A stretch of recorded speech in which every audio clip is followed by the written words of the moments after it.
வணக்கம் ஃப்ரெண்ட்ஸ். இன்றைக்கி நம்ம என்ன டிப்ஸ் பார்க்க போகிறோன்னா, போன வீடியோவில் நாட் போட்டு முடித்தோம். மீதி இருக்கக்கூடிய டொயினை இப்படி 2-3 பாசியில் கொறுத்து எடுத்துக்கிடணும் அப்படின்னு சொல்லியிருந்தேன். பாருங்கள், ஒரு டொயினை ஒரு பாசியில் கொடுத்து எடுத்தாச்சு. அதில் தான் நாட்டு இருக்குது அந்த பாசியில். இப்போ இந்த டொயினை நம்ம இந்த பாசி உள்ளே கொடுத்து இப்படி எடுத்துக்கிடணும். எடுத்துட்டு சைடோடு உள்ள பாசியில் தான் எடுக்கணும். பாருங்கள், இப்படி நீளமான உள்ள பாசியில் நேரே எடுத்தால் நடுவில் வந்து அந்த டொயின் தெரியும், ஃபினிஷிங் இருக்காது. அதனால் இப்படி எடுக்கக்கூடாது. அதுக்காக தான் நான் உங்களுக்கு இதை போட்டு காமிச்சிருக்கேன். இப்படி எடுக்கக்கூடாது. சைடோட உள்ள பாசியில் தான் நம்ம எடுத்துகிட்டு போகணும். அப்போ தான் அந்த டொயின் நமக்கு அந்த பாசிக்கு ஊடே நீளமாக தெரியாமல் இருக்கும். அழகாக ஃபினிஷிங்காக இருக்கும். இப்போ இதை லேசாக கொஞ்சமாக டொயின் விட்டுட்டு கட் பண்ணிக்கிடுங்க. கட் பண்ணிவிட்டு நம்ம இதை தீ வச்சு லேசாக இப்படி வாட்டி விட்டுடலாம்.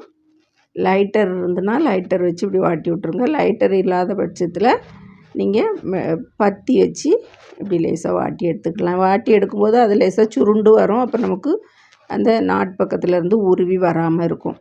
இப்போ அடுத்தது டொயின் எப்படி போடணும் அப்படிங்கிறத பார்க்க போகிறோம். பாருங்கள், இப்போ 4 பூவாக போட்டு கொண்டு வந்திருக்கோம். 5வது லைனில் 2 பூ இருக்குது. நமக்கு இப்போ என்ன 2 பூ போடணும். இப்போ இந்த பாசியில் இந்த 2 பூ இருக்குது பாருங்கள், அதில் ஒரு பாசியில் ஒரு டொயினையும் ஒரு சைடு, அந்த சைட்லேருந்து வரக்கூடிய பாசிலையும் ஒரு சைடு. நம்ம எப்பவும் போடும்போது இப்படி தான் இருக்கும். இதே போல் நம்ம அந்த டொயினையும் கொடுத்து எடுத்துக்கிடணும். இப்படி தான் நம்ம நாட் போட்டு முடிச்சுட்டு அடுத்த டொயின் போடுறது இப்படி தான் போட்டுக்கிடணும். அதுக்கப்புறம் இந்த சைடு டொயினில் 2 பாசி போட்டு நம்ம கண்டினியூ பண்ணி கொண்டு போகலாம். பாருங்கள், இப்போ நம்ம அடுத்த டொயின் போடும்போது கரெக்டாக ஒரு பூ போட்ட பிறகு கரெக்டாக சென்டர் படுத்திக்கிடணும். இந்த டொயின் அப்போ தான் கட்டை நெட்டாக ஆகாமல் கரெக்டாக வரும். கரெக்டாக எடுத்துகிட்டு அதுக்கு பிறகு அடுத்த பூ போட்டோம்னா 2-3 பூ போட்டுட்டோம்னா அதுக்கு பிறகு அந்த டொயின் நழுவி வராது. பாருங்கள், இப்போ அழகான பீஸ் ரெடி பண்ணியாச்சு. இன்னொரு டிப்ஸோட அடுத்த வீடியோவில் வந்து சந்திக்கிறேன். நன்றி.